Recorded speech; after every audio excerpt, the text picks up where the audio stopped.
वैसाख धीरन क्यों वाडिया, जिन्ना प्रेम विछो।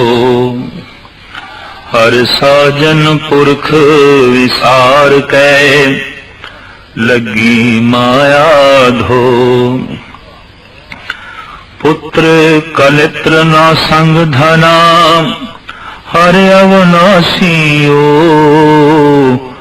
पलच पलच सगली मोई, झूठे धंधे मो। इकस हर के नाम बिन, अगे लिए खो। दो सार विगुचुना, प्रभ बिन अवर न कोय। प्रीतम चरणी जो लगे, तिनकी निर्मल सोय। नानक की प्रभु बेनती, प्रभु मिलो परापत होय। वैसाख सुहावा ता लगे, जा संत भेटे हर सोय। चल रहे साल दा दूसरा महीना वैसाख। इस महीने का उपदेश करदे होया धन गुरु अर्जन देव जी महाराज इस 12 माह नामक बाणी विच फरमान करते ने, वैसाख के महीने दे उन्हां दे हिरदे विच धीरज किस तरह हो सकता है, जिन्हां दे हिरदे तो परमात्मा की दूरी है, वांडे है, एक पासे है परमात्मा। जिन्हां दे हिरदे विच प्रेम का विछोड़ा है, प्रेम उत्पन्न नहीं होया, प्रभु पैदा नहीं होया, प्रभु नाल संबंध नहीं जुड़िया, तो वैसाख का महीना ते बेसब्री पैदा करेगा। जीवन विच जल्दबाजी होवेगी, बेसब्री होवेगी, तबीयत विच कालापन होवेगा। हर साजन पुरख विसार के, लगी माया धो। वैसाख के महीने विच इसने परिपूर्ण परमात्मा नूं विसार क्यों दिता? प्रेम का विछोड़ा क्यों है? तो साहब कहते ने, वो जो सज्जन है, वो जो पूरे होया परिपूर्ण परमात्मा है, उन्हें इस वास्ते विसारे है कि धावना माया दी है। मनुख दोहां दे एक दे प्रभाव हेठ जीवेगा, या परमात्मा दे या माया दे।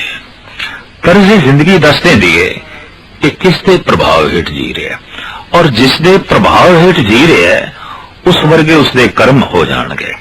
अगर मनुख परमात्मा दे प्रभाव हेठ जी रहा है तो उहदे कर्म परमात्मामई, उहदी सोचनी परमात्मामई, उहदी दृष्टि विच अमृत हो जाएगा, उहदी तकनी भी परमात्मामई, उहदे बोल भी अमृतमय होणगे, क्योंकि बोलां विच भी प्रभु आप होवेगा। पर जे ये माया दे प्रभाव हेठ जी रहा है तो इहदे बोलां विच भी माया, इहदी दृष्टि विच भी माया, इहदे हर कर्म दे माया दा प्रभाव होवेगा। क्योंकि माया दा अपना एक खास प्रभाव है, और बहुत सारी दुनिया इसी प्रभाव हेठ जी रही है। बार बार अवतारी पुरुषां नूं आके मनुख नूं समझाना पिया कि तूं छाया दे प्रभाव हेठ जी रहे हैं, जिसदी छाया है उसका प्रभाव कबूल कर। माया ते उसकी छाया है, महामाई ताकी है छाया। तो जो छाया दे प्रभाव हेठ जीवे कि जिसकी छाया है उसका प्रभाव ना कबूल करे, तो ये कोई सियाणप नहीं है, ये दानशमंदी नहीं है। पर इत्थे प्रश्न खड़ा होंदा है कि माया, ये संसार, ये पदार्थ जे वाकई परमात्मा की छाया है, तो छाया का इतना प्रभाव क्यों है? दरअसल तपया होया, भुखा ते प्यासा मनुख गर्मी का सताया होया, अगर दरखत की छां थले आ गया है तो कुछ चैन मिलता है, कुछ सुख मिलता है। भावे भुख नहीं मिटती, भावे प्यास नहीं मिटती, पर थोड़ा जिहा दुख मिटिया है तो छाया दा बस इतना ही प्रभाव है, माया दा बस इतना ही प्रभाव है। भुख ते उदों मिटेगी जब दरख्त का फल नसीब होवेगा, भुख ते प्यास उदों मिटेगी जब ये फल झोली विच पवेगा। फल परमात्मा दा नाम है, ईश्वर दा नाम ये फल है और ये सारिया भुखा नू शांत कर देंदा है। साच नाम आधार मेरा जिन भुखा सब गवाइया, सारिया ही भुखा मिट गईया, सारे दुख संताप नस गए, क्योंकि परमात्मा दे नाम दी ये बरकत है, ये उसकी महानता है। तो साहब फरमान पे करते ने जेड़े माया दे प्रभाव हेठ जी रहे ने वो सज्जन नू भुला देंदे ने। माया दा फिर रूप की है, पुत्र कलित्र ना संग धना हर अविनाशी ओ। पुत्र उदों माया बन जाता है जद परमात्मा दे विचकार दीवार बन जाए। स्त्री उदों माया बन जाती है जद मनुख दे विचकार ते परमात्मा दे विचकार दीवार की तरह खड़ी हो जाए। धन भी उदों माया है जद परमात्मा की याद विच ये दीवार की तरह खड़ा हो जाए ते परमात्मा नू याद ना करन देवे।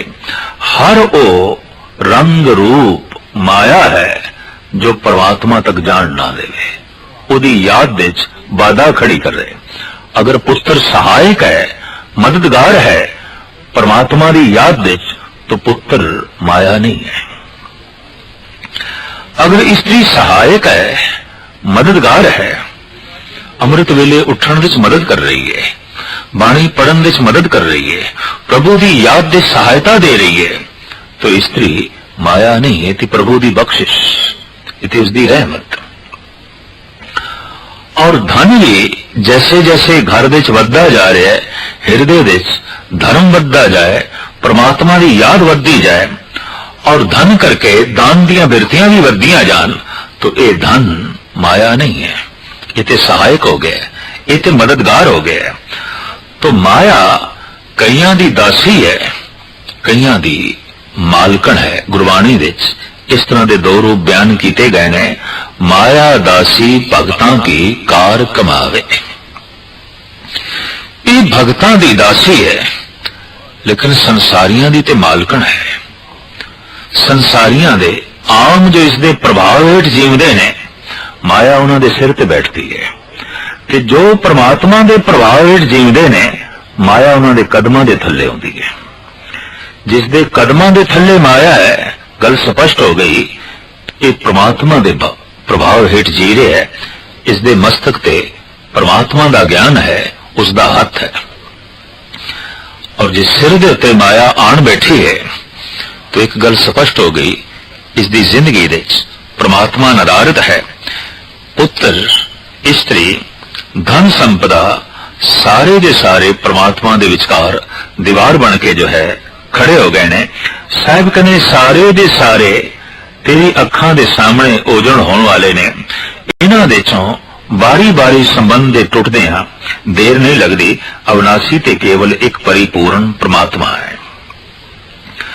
पलच पलच सगली मोई झूठे धंधे मोह। माया दे धंधियां दे खज्जल ख्वार होके आखिर एक दिन रूहानी मौत हो जाती है और नाले शरीरक मौत हो जाती है। इस तरह खज्जल ख्वार होके अपना जीवन व्यर्थ गवा छड़दा है। इकस हर के नाम बिन अगे लईए खो। परिपूर्ण परमात्मा का इको ही नाम जो नाल जांदा है, इस तो इलावा जो कुछ भी कोल है सारा खो लिया जाता है। न जमीन नाल जांदी है, न मकान, न स्त्री नाल जांदी है, न पुत्र, न धन संपदा नाल जांदी है, न यार दोस्त। एक सदैवी नाल रहन वाला है परिपूर्ण परमात्मा का नाम। पर मनुख की गफलत जो सदा अंग संग है, इत्थे ते उत्थे है, उस नाल कोई रिश्ता नहीं जोड़िया। ते जिन्हां दा संग वक्ती है, जिन्हां दा आसरा भी वक्ती है, जिन्हां दी नेड़ता वक्ती है, आरजी है, उन्हां दे आले दुआले ये भटक रहा है और सदैवी उन्होंने अपना संगी समझ बैठा है। साहिब कनन नहीं, इकस हर के नाम बिन अगे लईए खोए। जैसे इस संसार तो अगे चलना होंदा है, सब कुछ खो लिया जाता है, सब कुछ इत्थे रह जाता है। दोए विसार विगुचना प्रभ बिन अवर न कोए। परमात्मा नूं विसार के आखिर विगुचना ख्वार ही होना होंदा है, प्रभ बिन अवर न कोए। और इस ख्वारी नूं परमात्मा तो बिना होर कोई नहीं मिटा सकता। इस दुख नो, एक संताप नो, एक परिपूर्ण परमात्मा तो इलावा कोई नहीं दूर कर सकता। इस वास्ते धन गुरु अर्जन देव जी महाराज उपदेश करदे हैं, फरमान करदे ने, प्रीतम चरणी जो लगे तिनकी निर्मल सोए। वैसाख दे महीने विच जो परमात्मा दे चरणी लगदे ने, उन्हां दी शोभा अति निर्मल होंदी है, उन्हां दी वडियाई अति निर्मल होंदी है। नानक की प्रभ बेनती प्रभ मिलो परापत होए। धन गुरु अर्जन देव जी महाराज दसते ने, वैसाख दे महीने विच इंज जोदड़ी करया कर, नानक की प्रभ बेनती प्रभ मिलो परापत होए। हे परिपूर्ण परमात्मा, तेरे चरण कमलों में विनय है, प्रार्थना है, तू मिल, तू नेड़े आ। तेरा मिलना सुखदाई है, आनंदमयी है। वैसाख सुहावा तां लगे जा संत भेटे हर सोए। वैसाख दा महीना उसे लिए सुहावना है, उसे लिए महान है, जिन्हों संत दी संगत नसीब होवे ते हरि दी वडियाई करन दा मौका मिले। समझ लो वैसाख दा महीना सुहावना हो गया, फलीभूत हो गया, आनंदमयी हो गया। हुण इसे महीने दे संबंध विच जो कुछ धन गुरु नानक देव जी महाराज फरमान करते ने, आप सरवण करो। वैसाख भला साखा वेश करे, धन देखे हर द्वार आओ दया करे।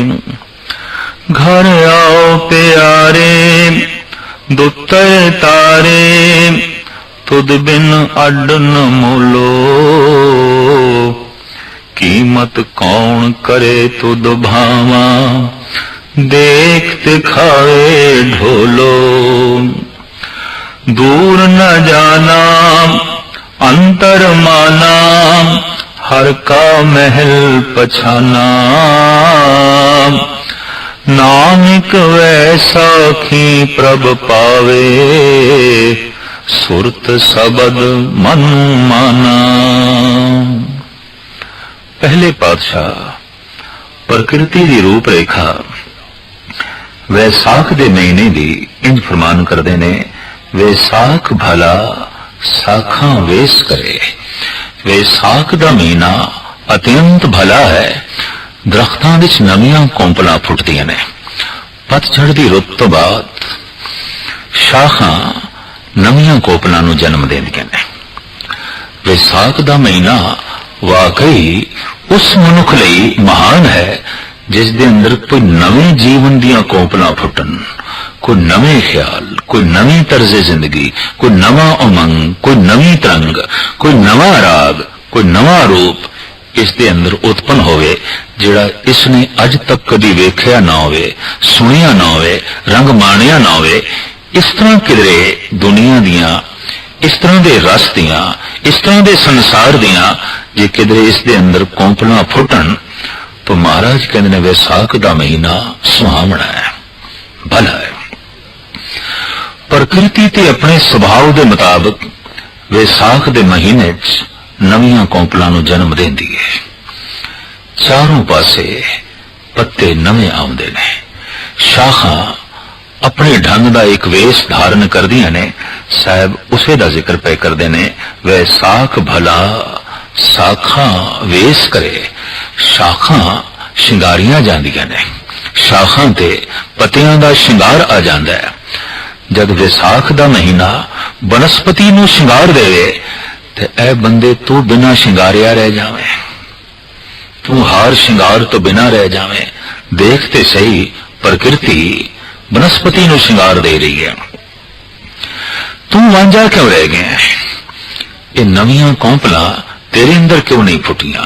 ये नवे उमंग, ये नवे तरंग, ये नवा वेश, ये नवा शिंगार, ये नवी दुनिया दी झलक, तेरे अंदरों क्यों नहीं पैदा हुई? दरअसल परमात्मा सदैवी नित नवा है। साहिब मेरा नीत नवा सदा सदा दातार। जद कोई उसका चिंतन करता है तो नित नवियां उमंगा, नित नवे अनुभव, नित नवे गीत, नित नवे संगीत दियां धुना उसके अंदरों जन्म लेंदियां ने और इतनी नवीनता की वर्षा होती है वो बिस्माद हो जाता है, आश्चर्यता की दुनिया दे खो जाता है। उसी हालत दे ये बोल निकल पैंदे ने बिसम बिसम बिस्नेही भई है लाल गुलाल रंगारे, कहो नानक संतन रस आई है ज्यों चाक गूंगा मुस्कारे। तो शायद फरमान पे करते ने धन गुरु नानक देव जी महाराज का दिल दिमाग एक कवि का हृदय है, एक कवि का दिमाग है। अकाल पुरख ने जिथे आप नूं संदेश देने लई चुनिया है उत्थे गुरु नानक देव जी महाराज अकाल पुरख का संदेश गीतां दे राहीं संगीत दे राहीं जगत की झोली विच पा रहे ने। धन सो राग सुरंगड़े अलापत सब दिख जाए। पातशाह तो इत्थे तक कहंदे ने धन ने ओ राग बड़े सुंदर ने जिन्हां दे अलाप करदियां ही सारी तिखा मिट जाती है, चैन मिलता है, सुकून मिलता है। साहिब श्री गुरु नानक देव जी महाराज दे अंदर परमात्मा संगीत बन के प्रगट होया है, परमात्मा गीत बन के प्रगट होया है, परमात्मा खेड़ा बन के प्रगट होया है, परमात्मा ज्ञान बन के प्रगट होया है। ते जब इतना प्रगट होया है तो हुण कुदरती गल है वंडना होवेगा। ये वंडना इस तरह होंदा है जब कोई फुल अपनी पूरी शक्ति नाल भर जाता है तो उसदे चों महक डुल डुल के पैंदी है। हुण चाहे कोई लैण वाला होवे चाहे ना लैण वाला होवे पर फुल वंडी जा रहे हैं, महक वंडी जा रहे हैं। इसी तरीके नाल साहिब श्री गुरु नानक देव जी महाराज का हृदय आप रस दे नाल, गीत दे नाल, संगीत दे नाल, प्रभु की दया नाल ते दैवी गुणा नाल इतने भर गए ने 9 खंड पृथ्वी दे वंडदे रहे। देखने दे चाया है कोई मनुख वंडेगा चलो अपने घर दे वंड लेगा, कुछ साजो समान, कुछ वस्तुआं, कुछ पुत्रां दे वंडेगा, मित्रां दे वंड देवेगा। ते किसी दा दायरा जरा वसी होया तो चलो अपने महल्ले दे वंड लेगा, अपनी बिरादरी दे वंड देगा। ते होर भी सारा किधरे वसी होया तो वध तो वध अपने शहर दे वंडेगा या अपने प्रांत दे वंडेगा। इस तरह का अज तक कोई होया तो नहीं कि चलो मन लेंदे आ कि कोई चलो अपने मुल्क दे वंडेगा। पर साहिब श्री गुरु नानक देव जी महाराज ने ये गीत संगीत ज्ञान विज्ञान आनंद ते परम खुशी की दौलत 9 खंड पृथ्वी दे वंडी। परमात्मा ही अनंत रूपां दे गुरु नानक दे अंदरों प्रगट होया है और आप वंडन नूं चल पए ने। ये दाता तरह तरह दियां रब्बी दाता वंडन नूं चल पिया है। चाहे सुमेर ते बैठे ने जोगी उन्हां दी झोली दे भी पाण नूं चला गया, चाहे तपदे हुए मैदानां विच बैठे ने अरब दे लोग उन्हां दी झोली दे भी शांति देण नूं चला गया, चाहे जंगल उजाड़ बयाबान विच बैठे ने लोग उन्हां दी झोली दे भी बरकतां खेड़े ते खुशियां पाण जो है चला गया।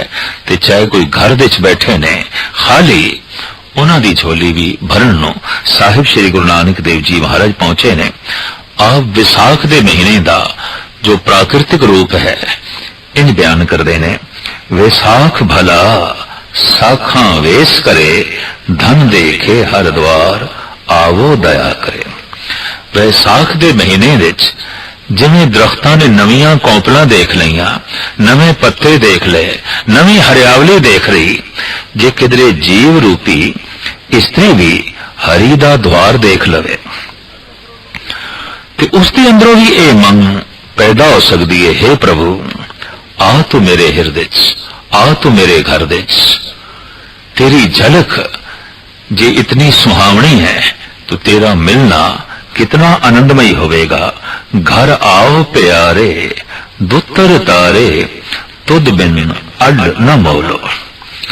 वो फिर बिरहे दी मारी हुई इस तरह जोदड़ी कर दी है, हे परिपूर्ण परमात्मा तू घर दे च आ,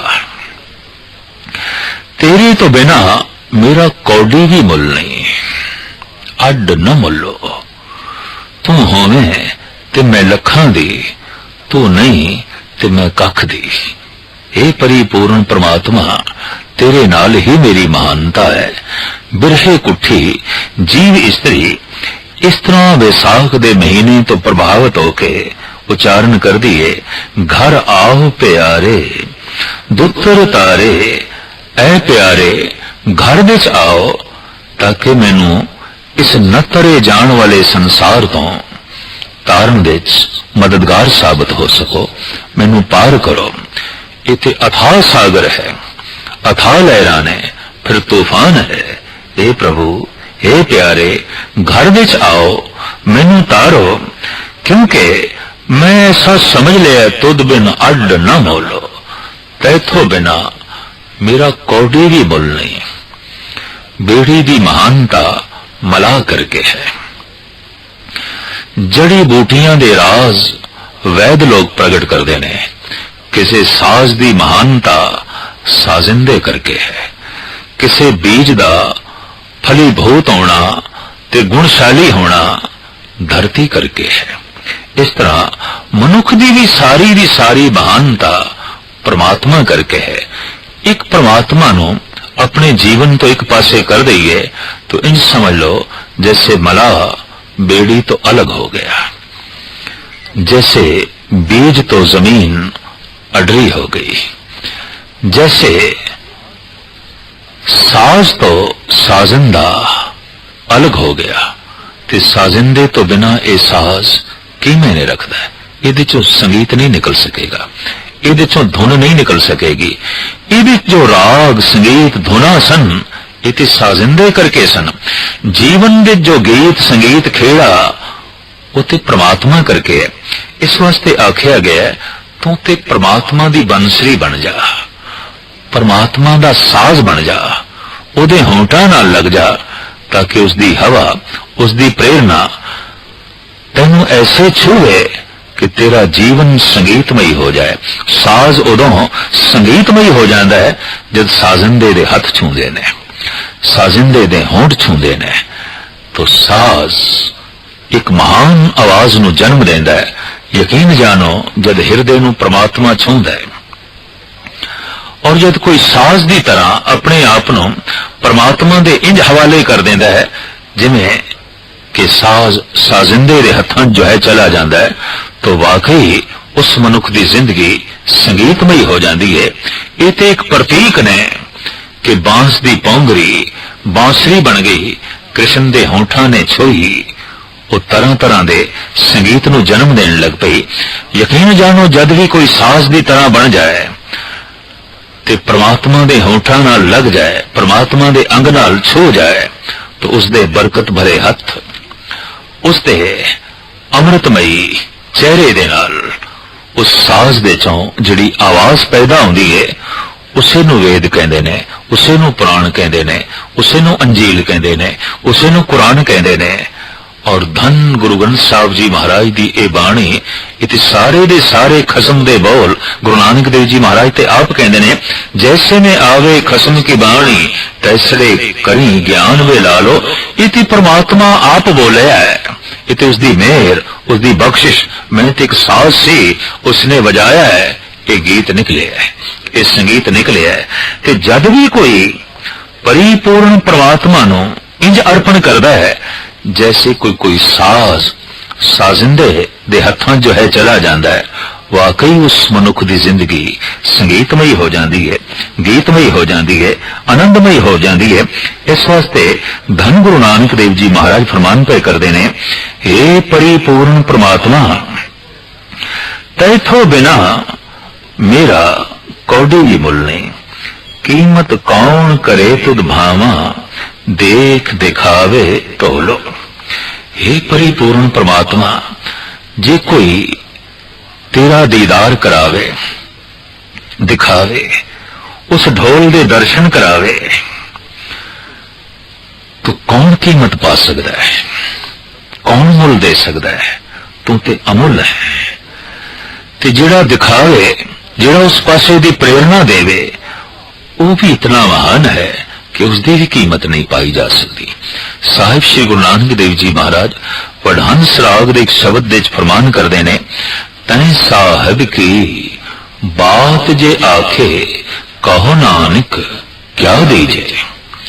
जिस प्यारे दी मैनू कोई गल सुनावे, उसदे गीत सुनावे, उसदी गली दा पता दसे, उसदे घर दा ठिकाना दसे, तो फिर उसनू नजराना की दईए, उसनू भेटा की दईए। ये गुरु नानक ने एक सवाल खड़ा किया है और इस सवाल का आप ही जवाब देंदे ने। तैं साहिब की बात जे आखे कहो नानक क्या दीजे, सीस वडे कर बैसन दीजे, विण सिर सेव करीजे। सिर नू कट के उन्होंने बैठन लई थां दईए। वो किसी इट ते ना बैठे, पलंग ते ना बैठे, सिर ते बैठे। और सिर तो बिना जिहड़ा धड़ है ये उसकी सेवा च जुड़ जाए, हथ पैर उसकी सेवा च जुड़ जान ते सिर उसदे बैठन लई सिंहासन बने। किस दे? जो परमात्मा की गल केवल सुनावे, उसकी गली का पता दस दे, उसदे घर दे चक्कर चैन दसे।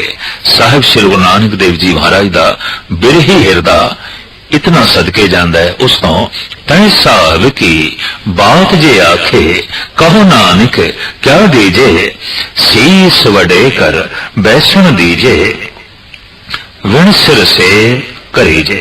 तो साहिब कहने उस ढोल दे कोई दर्शन करावे, दिखावे। ऐसा परिपूर्ण परमात्मा जो अमुल है कि जो बख्शिश करके उसकी गली का संदेशा देवे, दिखावे, वो भी महान है, वो भी पूजन योग है, उसकी भी कीमत नहीं पाई जा सकती। दूर न जाना अंतर माना, हर का महल पछाना। हुण हे परिपूर्ण परमात्मा, मैं तेनू दूर नहीं जानदा, तू तो बहुत नेड़े है, बहुत नेड़े है। भगत रविदास जी महाराज कहते ने, मेरा हाथ भी जितना मेरे तन तो दूर जा सकता है, हे प्रभु तू ते इतना भी दूर नहीं। कह रविदास हाथ पे नेरे सहजे होए सोई। तू ते इतना निकट है, इतना जो है नेड़े है। साहिब गुरु नानक देव जी महाराज का फरमान, देखत सुनत सदा है संगे, मैं मूर्ख जानिया दूरी रे। तू ते सदा देखदा पे, सदा सुनदा पे, सदा छूंदा पे, सदा अंग संग है, पर पता नहीं मैं क्यों तेनू दूर समझ ले। तू ते सदा अंग संगे अभंगं विभूते। तो पातशाह कहने मैं तेनू दूर नहीं जानदा, हुण मैं तेनू अपने अंतर आत्मे दे च मनदा और मैं वेख लिया हर का महल पछाना। मैं उस महल की पहचान कर ली है, मैं उस टिकाने नू जो है वेख लिया। नानक वैसा की प्रभ भावे, सुरत सबद मन माना। अगर वैसाख दे महीने विच कोई अपनी सुरत नू शब्द नाल जोड़ के मन नू मना लवे, ते वैसाख दा महीना भी उस वास्ते इंज होवेगा, नवा खेड़ा, नवियां कोंपलां फुटणगियां, शाखां वेश करनगियां। वाकई उसकी जिंदगी शिंगारी जाएगी, जिवें दरख्त नवे पत्तियां नाल शिंगारिया जांदा है, जिवें दरख्त फुल्लां नाल शिंगारिया जांदा है, जिवें नवियां कोंपलां फुटण करके दरख्त दा रंग रूप अत्यंत सुंदर बन जाता है। इस तरीके नाल विसाख दे महीने च हे परिपूर्ण परमात्मा, जे तू किधरे हिरदे च प्रगट हो जाए ते अभ्यासी तेरा चिंतन करे, तां उसकी जिंदगी इंज हो जाती है। वो दरख्त जिसनों नवियां कोंपलां फुटियां ने, नवे फुल लगे ने, नवे फल लगे ने। और ऐसा हो सकता है कि किसी दरख्त नूं फुल लगे ने, फल लगे ने, पत्ते लगे ने, फिर झड़ सकते ने, पर किधरे मनुखी जिंदगी नूं ये फुल फल लग जान, कदी झड़दे भी नहीं। कबीर ऐसा बीज बोए 12 मास फलंत, शीतल छाया गहर फल, पंछी केल करंद। फिर सदीवी खेड़ा बनिया रहिंदा है, सदीवी हरियावली बनी रहिंदी है।